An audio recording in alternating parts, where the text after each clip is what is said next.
आम्ही बोलत आहोत आकाशवाणी महाराष्ट्राच्या मुंबई केंद्राची. ही आहे अस्मिता वाहिनी. मध्यम लहरी 537.6 मीटर्स, त्याचप्रमाणे 558 किलोहर्ट्झवर हे प्रसारण आपण AIR मराठी DTH उपग्रह वाहिनी, न्यूज ऑन AIR लाईव्ह या मोबाईल ॲपवरून, त्याचप्रमाणे आकाशवाणी सिंधुदुर्ग नगरी केंद्रावरूनही ऐकत आहात. सकाळचे 7:25 झाली आहेत. प्रसारित करत आहोत कार्यक्रम एक भारत श्रेष्ठ भारत. एक भारत श्रेष्ठ भारत.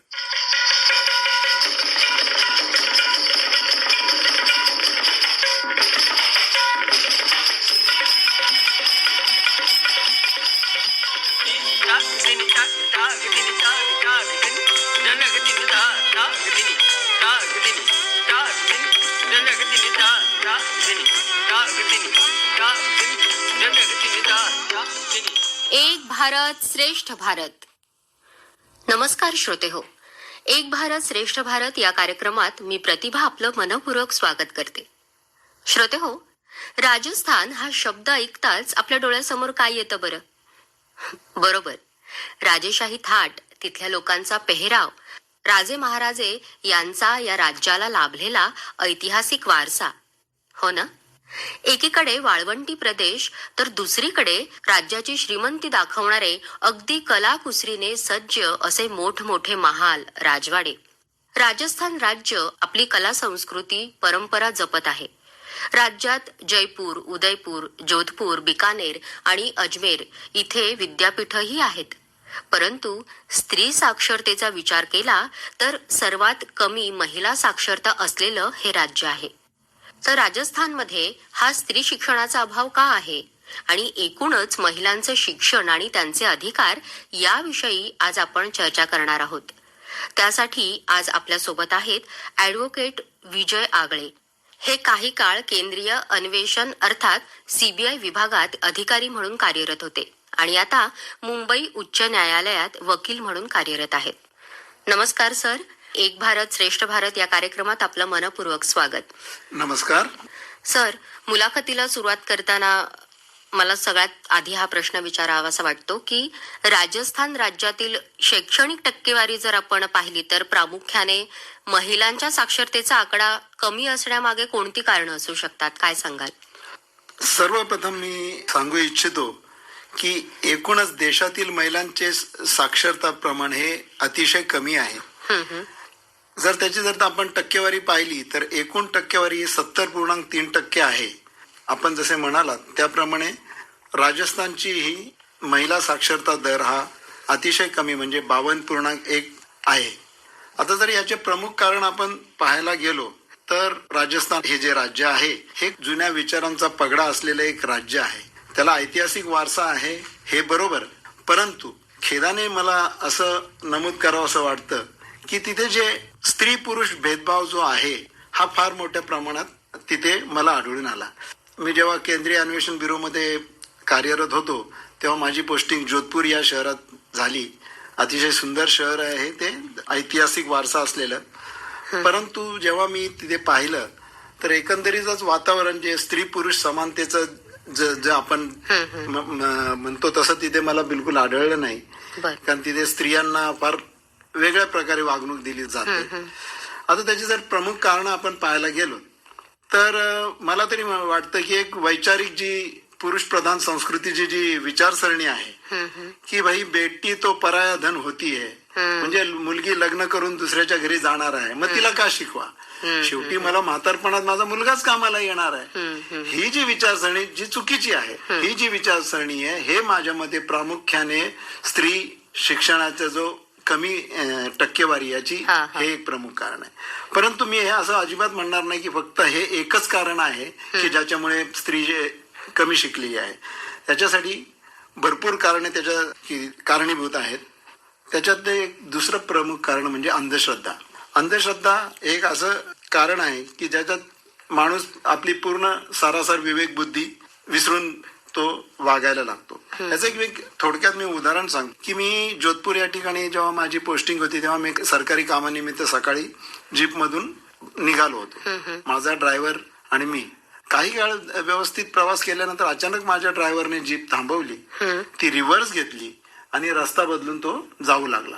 मी त्याला कारण जेव्हा विचारलं की भाई आपने ये ऐसा क्यों किया, तो बोलते सर सुबह का वक्त है, सामने से एक बेवा आ रही थी, अपना काम नहीं होगा, इसलिए मैंने रास्ता चेंज किया. माझ्या मनाला अतिशय यातना झाल्या की एक विधवा स्त्री त्याला समोरून दिसली म्हणून त्यांनी हा त्याचा रस्ता बदलला.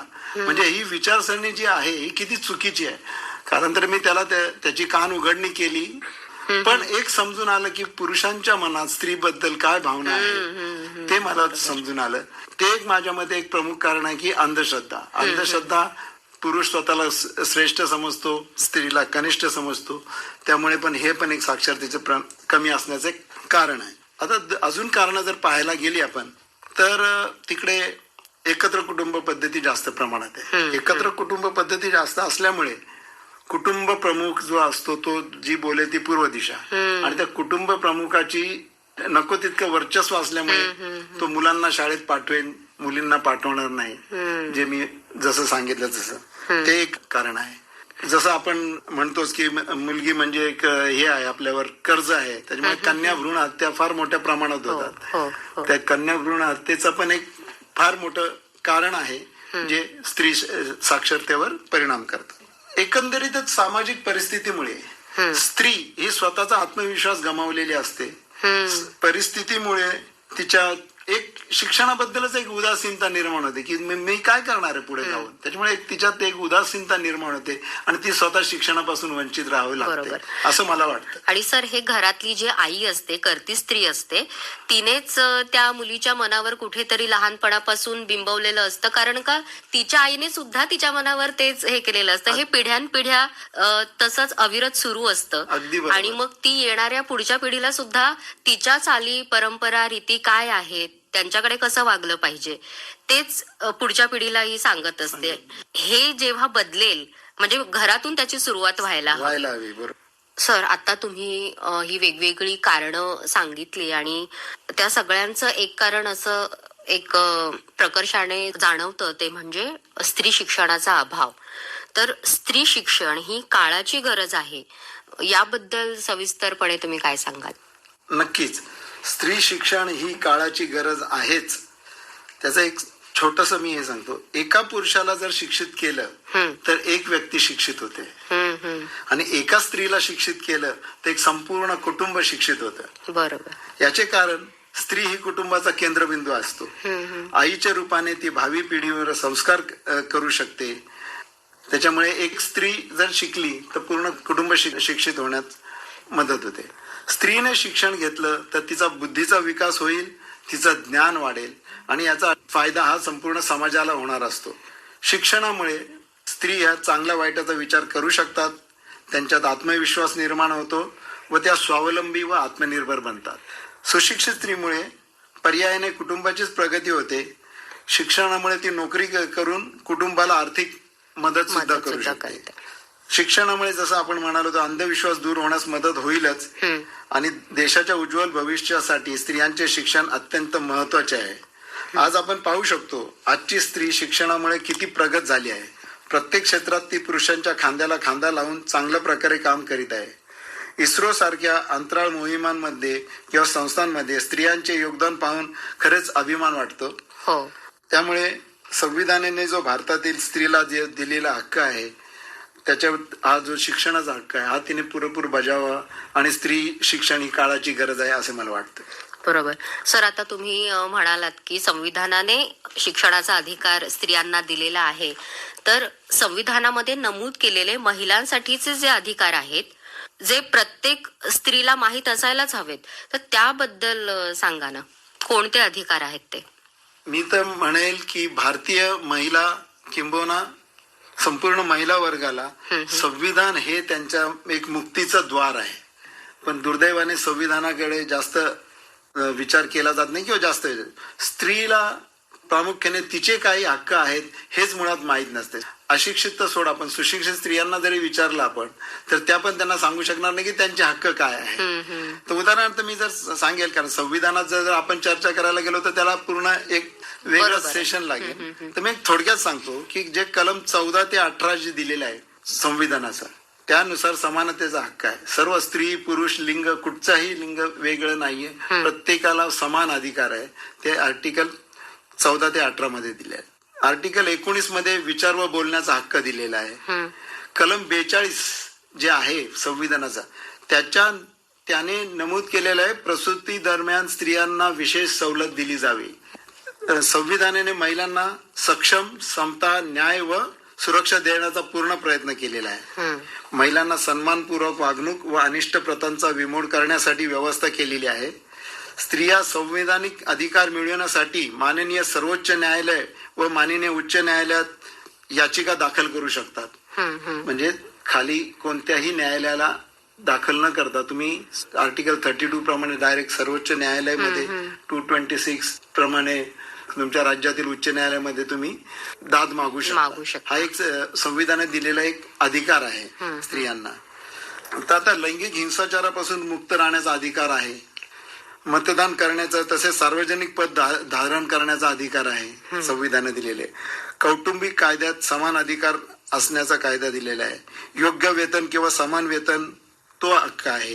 पुनरुत्पादन हक्क आहे आणि मालमत्तेचा हक्क आहे. स्त्रियांना मालमत्तेवर समान अधिकार आहे.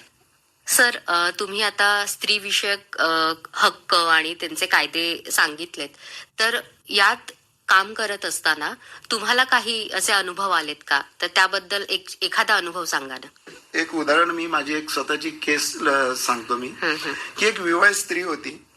तिच्या संमतीशिवाय तिच्या भावाने आणि तिच्या वडिलांनी त्यांची जी शेत जमीन होती ती विकून टाकली आणि त्याचे जे पैसे घेतले ते त्यांनी स्वतःसाठी घेतले. मुलीला अजिबात कळू द्यायचं नाही. कालांतराने त्या मुलीला कळलं की माझी जी वडिलोपार्जित संपत्ती होती ती माझ्या भावाने आणि वडिलांनी विकलेली आहे. म्हणून तिने त्यांना दाद मागितली की बाबा माझा हिस्सा आहे तो तरी मला द्या. तर म्हणलं नाही, मुलीला कसला हिस्सा, मुलीला काहीच हिस्सा नाही. तुझं लग्न करून दिलं, तुझा खर्च केला, झालं, त्याच्यात तुझा हिस्सा नाही मिळत. मग ती न्यायालयात तिने दाद मागितली. न्यायालयात दाद मागितली. कालांतराने ती आपल्या मुंबई उच्च न्यायालयात ती केस आली. मग त्या केसमध्ये त्याला प्रत्यक्ष त्या भावाला आणि वडिलांना तिचा हिस्सा देण्यास भाग पाडले. कालांतराने तिला तिचा पूर्ण अधिकार मिळाला. मी हे सांगू इच्छितो की तुमचा जो वडिलोपार्जित जी संपत्ती आहे त्यात पण तुमचा वाटा आहेच. पतीचा तर वाटा तर प्रश्नच नाही, तो तर प्रत्येकाला माहीतच असतो. त्याच्यामुळे पण मी हे खास नमूद याच्यासाठी केलेलं आहे की स्त्री म्हणजे एक मुलगा आणि मुलगी असेल तर दोघांनाही एक समान अधिकार आहे. त्यात तुम्हाला डिस्क्रिमिनेशन करता येणार नाही. स्त्रियांना कायद्याने लैंगिक अत्याचारापासून, कौटुंबिक हिंसाचारापासून, कामाच्या ठिकाणी होत असलेल्या लैंगिक तसेच इतर छळापासून दाद मागण्याचा हक्क आहे व असा हक्क हा प्रत्येक स्त्रीला माहीत असणे खूपच आवश्यक आहे. यामध्ये मी पुढे नमूद करू इच्छितो की आता पदरी पडलं आणि पवित्र झालं असे बोलून अन्याय सहन करण्याची गरज नाही. कौटुंबिक न्यायालये तुमच्या अन्याय दूर करण्यासाठी निर्माण केलेली आहेत. त्यामध्ये आर्थिक दुर्बलांना मोफत कायदेविषयक मदत केली जाते. त्यामुळे माझ्या सर्व भगिनींना कळकळीची विनंती आहे की तुमचे जे हक्क आणि अधिकार आहे हे तुम्ही जाणून घ्या आणि त्याची अंमलबजावणी चांगल्या रीतीने करावे अशी माझी त्यांना विनंती राहील. संविधान हे तुमच्यासाठी बनवलेलं आहे, तुमच्या संरक्षणासाठी आहे, तर तुम्ही त्याचा पुरेपूर वापर करावा. आणि महात्मा फुले आणि सावित्रीबाई फुले यांनी जो बीज रोवलेला आहे, जो तो वृक्ष जोपासण्यासाठी बाबासाहेब आंबेडकर, शाहू महाराज यांनी जे कार्य केलेलं आहे त्याची फळे जर तुम्हाला चाखता आली तर चांगलीच गोष्ट आहे. त्याच्यासारखा दुग्ध शर्करा योग दुसरा कोणताही नसेल. श्रोते हो, असं म्हणतात की जिच्या हाती पाळण्याची दोरी ती जगात आहे उद्धारी, परंतु तिच्या हाती पाळण्याच्या दोरी सोबतच शिक्षणाची ढाल देणं ही आता काळाची गरज आहे. स्त्री शिकली की तिचं संपूर्ण कुटुंब साक्षर करते आणि ती येणाऱ्या पिढीमध्ये मुलगा किंवा मुलगी हा भेदभाव न करता शिक्षणाची बीजे रोवू शकते आणि देशाच्या पुढील वाटचालीसाठी हेच खूप आवश्यक आहे. सर, आज तुम्ही आमच्या स्टुडिओमध्ये आलात. एक भारत श्रेष्ठ भारत या कार्यक्रमात आमच्या समस्त श्रोत्यांना इतकी छान माहिती दिलीस, त्याबद्दल समस्त श्रोत्यांतर्फे आणि आकाशवाणीतर्फे आपले मनपूर्वक आभार. बरे ते श्रोते हो, याबरोबरच आजचा आपला एक भारत श्रेष्ठ भारत हा कार्यक्रम इथेच संपतोय. पुन्हा आपली भेट होणार आहे अर्थात पुढच्या कार्यक्रमात. तोपर्यंत नमस्कार. कार्यक्रमासाठी निर्मिती सहाय्य केलं होतं प्रतिभा बोढारे यांनी आणि कार्यक्रमाच्या सादरकर्त्या होत्या वैशाली त्रिवेदी. ही आकाशवाणी मुंबई केंद्राची निर्मिती होती.